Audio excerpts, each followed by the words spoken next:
Hello everybody. As you can see here, I'm doing another classic audio review, and the reason I'm doing this, once again, to reiterate to what I was saying, excuse me, I got a bit of the sniffles. Um, I'm doing these classic reviews because until things are settled down and situated in the current story arc of the main comic and whatnot, I am not going to be opening any of the issues that I receive in the mail that I'm currently subscribed to and will be resubscribing to. Excuse me. So I thought I'd just let you know that. For those that don't know why these classic reviews are happening. But anyway, let's get into the classic review. And as you can see here on the screen, our classic audio review for this month is the Princess Sally Mini-Series. That's right, the Princess Sally Mini-Series. Now, for some of you that don't know about this, the Princess Sally miniseries originally started, in some ways, in the backstories, the backstories of issues 17 and 18, and then they progressed from there. They progressed from there to a full-blown, to basically the entire main story of In Your Face, continuing on from that. And then afterwards, we had some backstories, which were kind of like prologues to the Princess Sally three-part miniseries. Now, here was the difference, though. Back when the miniseries was released, it wasn't released as like, let's say, Genesis was. It wasn't Genesis or Endgame was, It wasn't released as part of the main comic. No. And it wasn't released as a part of the main comic as a backstory. No. Instead, the Princess Sally miniseries was 3 separate comics released by Archie Comics. Basically, Sally's character had proved to be so popular, even to this day she's still popular, believe it or not, that Archie Comics, and I guess with Sega's permission, decided to do a 3-part miniseries arc starring Princess Sally. Now, this isn't the first time they had done this, folks. No. As a matter of fact, they had done this, I think, even before or afterwards. They had done this before, actually, with Knuckles, and that led eventually into his own series. And then they did it, I think, afterwards with Tails. So even though it was only for 3 issues, this was something that at the time fans actually enjoyed. Because it took what potentially could have been a main story arc, either in a backup story or in the main story of the main comic, that they decided to separate it and make it its own story arc. Now, yes, it was referenced and alluded to many times throughout the comics. In fact, it was even alluded to in issue 29, almost with the exact same panel drawing representing the reference, if you know what I mean. But it was indeed, ladies and gentlemen,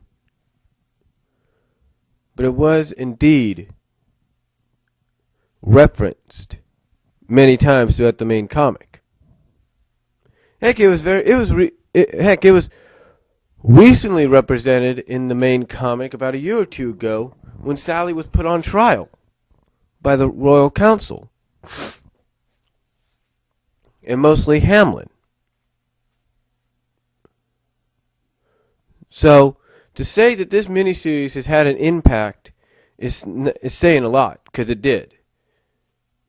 Because it showed, actually, because it proved that Sally, to many, in the eyes of many, was the only non-Sega character to get the own miniseries.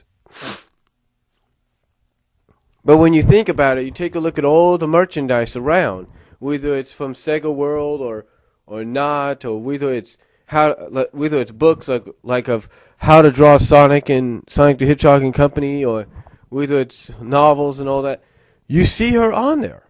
You see her there. So it kind of tells you that she's created such an impact that whether Sega would come out and say it, she's definitely a major part of the franchise, gaming or not.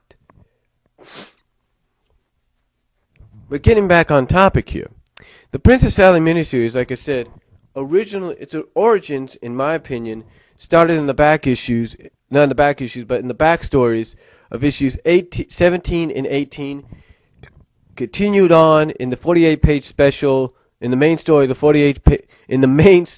48-page special, In Your Face, continued on with a 2-part implage story that was a backstory in the main comics.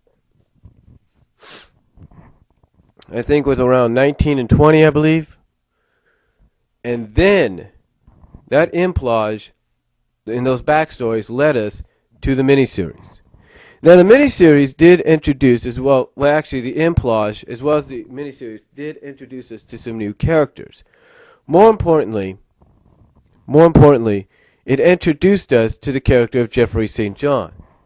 Yeah, I know there's a lot of you out there hearing that name right now that are probably putting your thumbs down on the guy. But anyway, it introduced us to Jeffrey St. John. We find out that St. John, at the time of this comic, was sort of in command, was sort of the leader of some kind of a secret service-like organization. Now, potentially what this comic also did was not only introduce us to St. John, reveal to us that he was the leader of a secret service, but at the end of all it introduced us to St. John as a new rival, potential love interest, and potential love rival to Sonic. Basically, when it came to romance, came to love interest, potential love boyfriend rival to Sonic. Now, there's no doubt that this comic also introduced the fact of whether or not you could trust St. John, the integrity of his character. Because you see, at first, when you read the first issue, at the end of it, it looks like St. John's working for Eggman. Now, what's unique about this is, for the first time in the comics, in a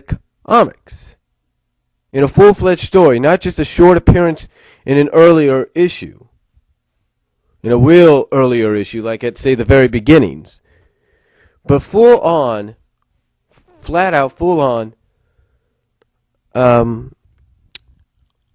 introduction to what was known as animatronics, or automations, as they call them in the comics. It was the first time, but not the last. You see, basically, what looked like to be St. John working with Dr. Eggman, or Robotnik, I should say. I'm so used to Eggman now, it's my fault. But working with Dr. Robotnik, basically, St. John made it look like he had captured a sleeping Sally and was putting her into some kind of stasis pod, a stasis tube, for Robotnik to eventually roboticize her in. Now, what was unique about this is because the 3-part story arc, the 3-part miniseries, was such an interesting story, such a well-drawn and such a well-written story. I will give Ken Penders credit for that, because yes, he's the one that was behind this, I believe. It was so done, it was so well done, that, I will admit, I'm one of those readers that didn't pay attention to the clues. And see, the clues throughout the book are scattered. And it's not just clues as to, what side Jeffrey is on or what else was going on, but one of the major clues that if you were really invested in the story and didn't really pay much attention to it, was the different colored vest that Sally was wearing. You see in the story, to the untrained eye, if you will, it made you think that Sally had two different colored vests, and that she was wearing a blue one day and wearing a purple one the next. But because it was so well done and believable,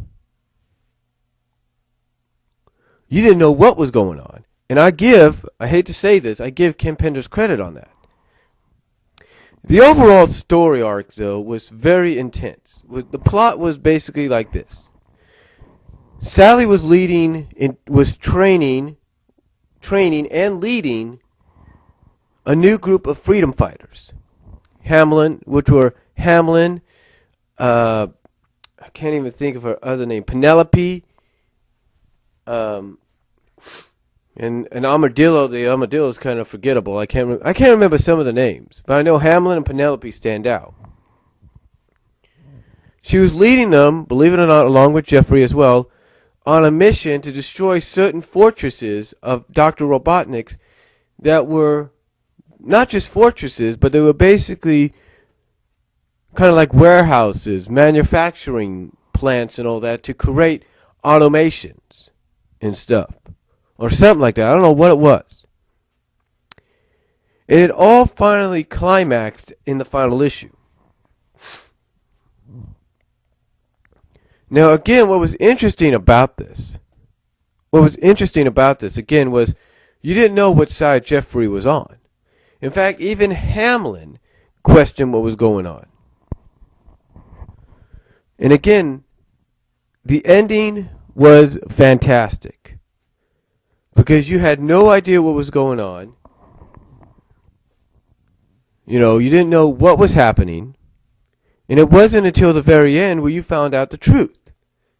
Now, this does contain some spoilers in case anybody's never read this issue yet, or read this miniseries yet. This does contain spoilers. But basically what happened is that Jeffrey St. John had let Sally in on what was going on with Eggman. And the fact that Eggman was planning to create these automations. These automations of all the freedom fighters, of not just her, but of Sonic and Tails and Antoine and Bunny and all that, planning to make automations of the freedom fighters while he would secretly roboticize each and every one of the originals. So, basically what happened is, again, Jeffrey let Sally in on this, gaining her trust. And thus, just when it looked like Robotnik was going to succeed in his victory by revealing that the Sally that was with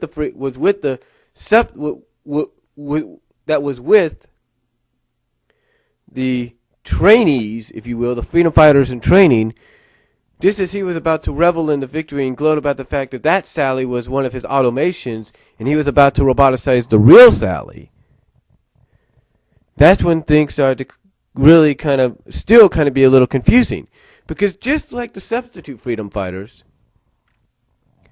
if you were new to the comic and you were reading this for the first time, you would think, oh my God, Sally got blown up in the roboticizer. Because the roboticizer that she was placed in, or supposedly placed in,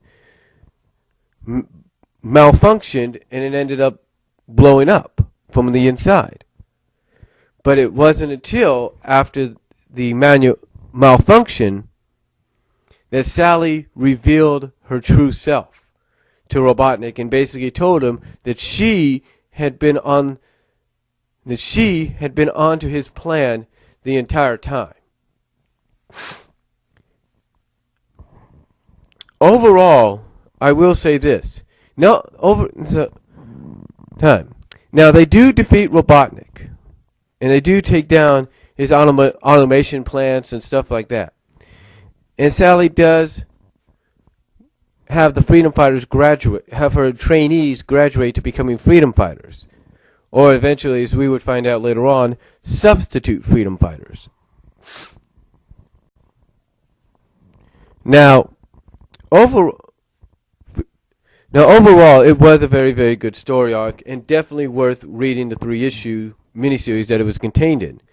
And yes, like I said earlier, it did introduce a new love interest and rival for Sonic to Sally's affections, or as a girlfriend, in Jeffrey St. John. Overall, the Princess Sally miniseries, I will say this, is definitely worth a read. And if any miniseries right now should be given the graphic novel treatment, like Archie Comics is doing currently with Genesis, and what they're currently doing with every story arc that comes out of Universe, if there's any miniseries from the past that needs to have a graphic novel treatment, it's this one. And I think a lot of you would agree on that. So, overall, I give this overall miniseries and story arc of Princess Sally, along with the origins of it in 17 and 18, the in your face story,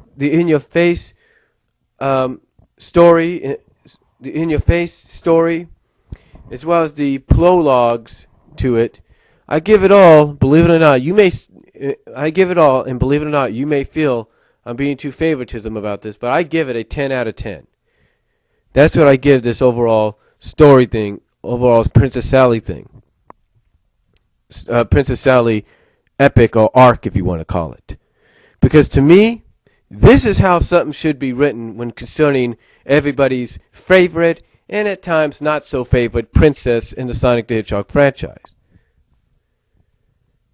So, if I'm a certain head writer, I should look back at this. I should go back in the archives, look at this, and say to myself, maybe the previous writer that's trying to sue this company right now had a point in what he did. So, overall, 10 out of 10, definitely worth the read. You should pick it up if you can. And that's all I'm going to say. Comment down below if you like. And I'll talk to y'all later. Sorry if this may have been in two parts or something. So, peace out.